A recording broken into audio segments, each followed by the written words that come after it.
Hello bachcho, let's see this question. The question says if alpha and beta are root of ax square plus bx plus c equal to 0, the value of limit x tending to alpha 1 plus ax square plus bx plus c power 2 by x minus alpha is। देखिए बच्चों, यहाँ पर इस question में हमें बता रखा है कि इस क्वाड्रेटिक के दो रूट हैं अल्फा एंड बीटा, और हमें इस लिमिट एक्सटेंडिंग टू अल्फा जिसकी लिमिट है, और इस फॉर्मेट के ऊपर हमें लिमिट अप्लाई करके इस लिमिट का आंसर देना है। तो सबसे पहले हम लिमिट अप्लाई करते हैं और गिवन कंडीशन को लिख लेते हैं। तो सबसे पहले गिवन कंडीशन को ही लिख लेते हैं, A x square plus B x plus C. इस क्वाड्रेटिक के हमें दो रूट दे रखे हैं अल्फा एंड बीटा।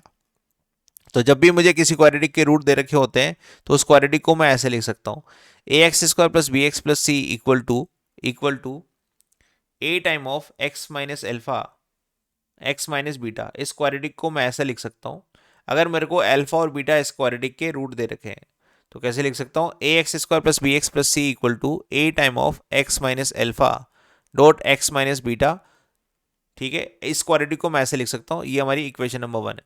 अब हमें लिमिट क्या दे रखी है उसको भी लिख लेते हैं, limit extending to alpha 1 plus a x square plus B x plus c और इसकी complete power 2 by x minus alpha. यहाँ पर लिमिट अप्लाई करेंगे। लिमिट अप्लाई करने पर आपको क्या मिलेगा, देखिए जब आप x की वैल्यू अल्फा रखेंगे और अल्फा इसका एक रूट दे रखा है तो इसका आंसर कितना आ जाएगा 0। तो बन जाएगा 1 प्लस 0 और 2 बाई 0। तो फॉर्मेट बन जाएगी 1 की पावर इनफाइनाइट।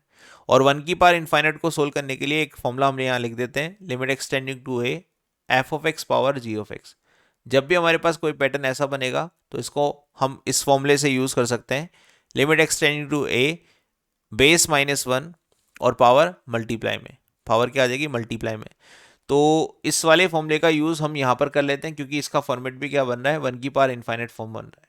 तो ई की power limit extending to alpha base -1, तो 1 plus a x square plus B x plus c, इसमें 1 का माइनस किया आपने बेस -1 करके और पावर को मल्टीप्लाई कर दिया इस तरह से, 1 से 1 कैंसिल हो जाएगा।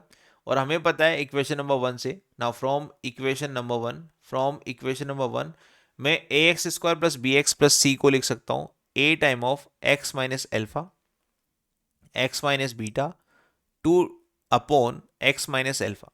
ठीक है, a x square plus B x plus c को मैंने जो रूट दे रखे थे अल्फा और बीटा या फ्रॉम इक्वेशन नंबर 1 से मैंने रिप्लेस कर दिया, और ये सब चल रहा है ई की पावर में लिमिट एक्सटेंडिंग टू अल्फा की वजह से।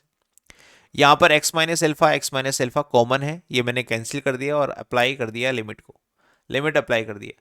तो जहाँ पर भी एक्स होगा वहाँ पर मैं क्या लिख दूंगा, अल्फा लिख दूंगा। तो यहाँ बन जाएगा ए अल्फा माइनस बीटा और 2 इसके मल्टीप्लाई में, तो 2a अल्फा माइनस बीटा, ये किसकी पावर में चल रहा है, ई की पावर में चल रहा है। तो ई की power 2a alpha minus beta, ये मेरा फाइनल आंसर आ गया। तो ऐसा देखते हैं कि कहीं यहाँ ऑप्शन में है क्या ऐसा। तो यहाँ पर अगर मैं सर्च करूँ ऑप्शन नंबर, तो ऑप्शन नंबर ए ये मेरा सही आंसर आ रहा है। यहाँ पर लिखा है ई की power 2a alpha minus beta, तो ऑप्शन नंबर ए में हमारा ये आंसर मैच कर रहा है।